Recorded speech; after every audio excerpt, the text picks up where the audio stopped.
Pop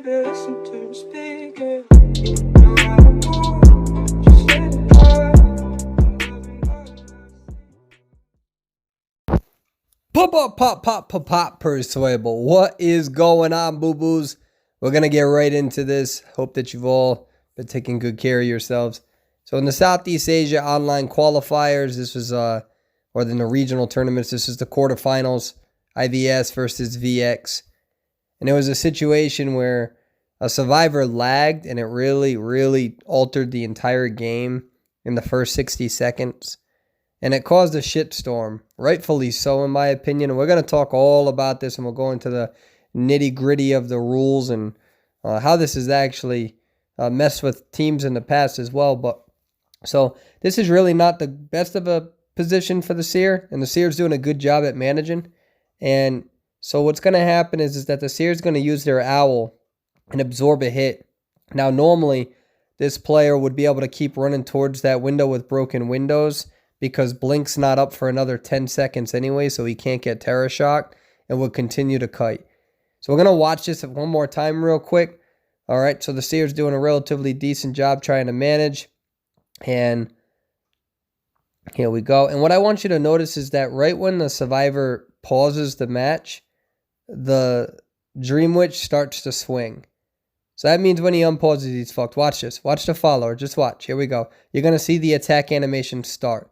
Okay, so what ends up happening here is pretty much they get a pause because it's, each team gets one pause. And now what's going to happen is when they unpause the match, there's literally nothing the Seer can do. When the Seer normally would have been able to continue running and hop that window to continue kiting, which would have helped because the mechanic could continue decoding with no debuff because of no injured character. Instead, they start, even if there's a slight delay, the Seer is going to be hit pretty much right away. And this pretty much changes the entire outcome of the game. Now, I know a lot of stuff happens after this point. We'll talk about that. But the biggest point of this video is this moment here. I know the Gravekeeper lags after this and, the mechanic save, all that stuff. I get it, but really the big point is that first 60 seconds. And we'll talk more about that right now. So this happened in the first 60 seconds of the match. Now, under competition rules, the reason why NetEase didn't restart this, which I think they should have, by the way, I think that they need to adjust their rules a little bit, is that the official rules call for the only way you can get it restarted is if you actually disconnect. So you lagging and pausing the match means shit. It means nothing. Now, there are a few other options here where if the survivors are winning and a survivor is disconnected, they can get a rematch. And if a hunter is disconnected in a dominant position, they can get a rematch after the 60 seconds. So like say if this Dream Witch has, 2 people dead at 3 ciphers and then they disconnect, they would be able to get a rematch under the referee rules even after the 60 seconds because they were in a dominant position. Okay? Very confusing rules, I know. What's really annoying about this is that essentially if you lag, it means nothing. The only way for you to actually get a rematch is if you disconnect. Now, you could say that this survivor is disconnected, okay?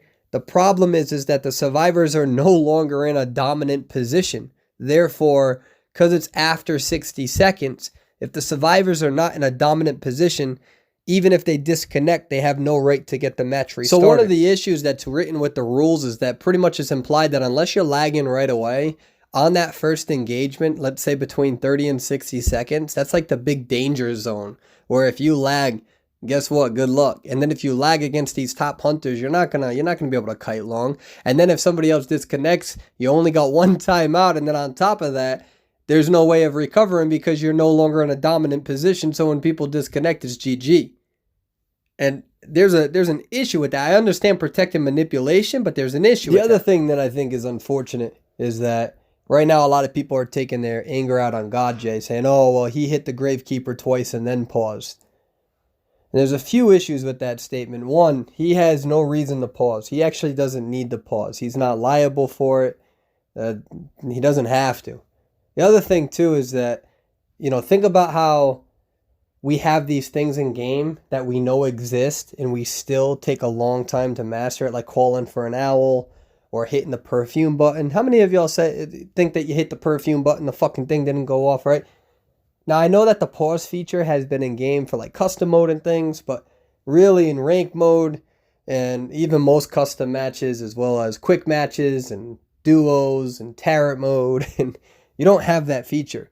So to put that burden on him to remember to actually use it, it's not like that's not the thing that's going in his mind. What's going in his mind is I need to hit this survivor. All right.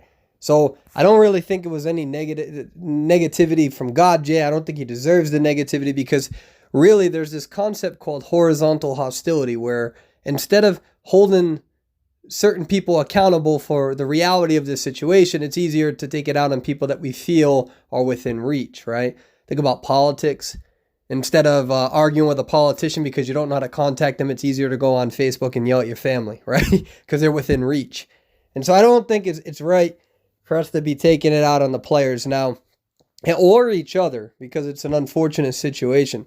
I think it highlights a bigger problem in regards to the rules. I understand that we always have to worry about manipulation within the match, and I understand that as well, but there are certain circumstances where this is a snowball effect, where the pause didn't even prevent the hit. And especially if you're lagging, you're not going to have the muscle memory to hit the pause feature as fast as what you are with, waiting for an attack with Perfumer. So it's not like they could have activated that any faster. So I think that this is very unfortunate for IVS, and I think that the players have a right to be upset in regards to how it transpired, because a lot of people want integrity with a tournament and they feel like this didn't meet up to that. Now, I know that there's a lot of stuff that happened after this. Something about NetEase acknowledged that, or they came out with a statement. I'll have it at the end. I guess there was some unsportsmanlike conduct within the Discord server. Somebody got removed. Whether that happened or not, literally, I'm not saying that I support that. So I'm just genuinely saying there's nothing I can say about that, because I wasn't in that Discord chat. I don't know what really happened after that point. My main point is not to focus on all that, and that contributes to the story, and I think that maybe somebody else can cover that. But my main point is that in regards to that first 60 seconds, I think that is quite burdensome to put on the players. There was an example to this. When Team Alpha and Omega versed one of the teams from Southeast Asia in the finals, not the finals, in Koa 2, Roxan's patroller got glitched. And because he didn't raise his hand right away, they weren't able to get a rematch. Pretty much the rule was you have to raise your hand right away.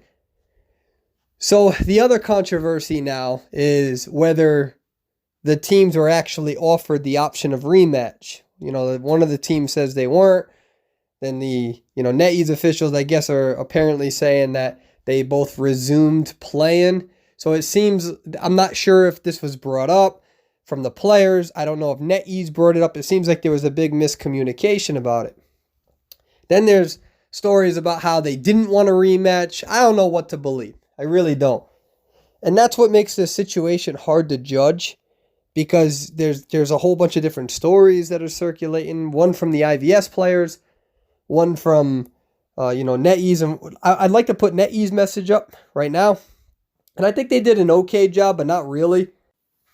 These rules, or this statement, pretty much talks about, the first part is talking about how they both used their timeout. So the first part is just pretty much explaining what happened. We get it. They both used their timeouts, but one of those timeouts was confirmed to be used in the first 60 seconds of the match. Now, their second point is what I think is where they kind of messed up, because they state that 3 people had connection issues, but because one member did not have connection issues, it was not a server issue. So then really the rules aren't making much sense, because you have to disconnect in the first 60 seconds for a rematch. And according to this, you have to somehow now prove that it's server related, because the rules are, according to NetEase, that all players are responsible for their own devices and networks. And I mean, historically speaking, because they have never acknowledged a lot of the issues that a lot of players have about the server, how do you expect the player base to believe that when you say the server is running smoothly, that that's verifiable? Now, listen, I know that this must be uncomfortable for any game to try to regulate. You got to worry about manipulation, people pretending to disconnect. You have to worry about people who are saying that they're lagging when they're not in case something happens. You really want to protect the integrity of the tournament. But the whole purpose of the rules is thus, as mentioned before, protect the integrity of the tournament. That also means that you need to be able to read within the rules. The rules should not be a dead document. It shouldn't be like interpreting the Constitution as whether it's alive or not. You got to look at it and say, okay, where's the flexibility in here? You also have a lot of young teenagers, a lot of first-time competitors that don't realize that the restart option is something that they may have to bring up themselves right then and there on the spot. Because based on the history of the game, if you don't call for a rematch right away, you don't get one after. I mean, there have been some instances, I think, but they're very minimal. And that's very uncomfortable. I think that's something that needs to be offered right then and there. And if both teams commit, then there's evidence of that, and there's no controversy whatsoever. This is just my take on it. To summarize my opinion, I think this is very unfortunate for IVS. I think that there is a valid reason for the players to actually question whether, why this transpired. I don't think that God J deserves to be attacked. Or malicious. That must have been a very uncomfortable situation for God J to be in. Remember, it's very easy to take it out on the players, and that's just not going to solve anything. Have a good day, guys. Thank you.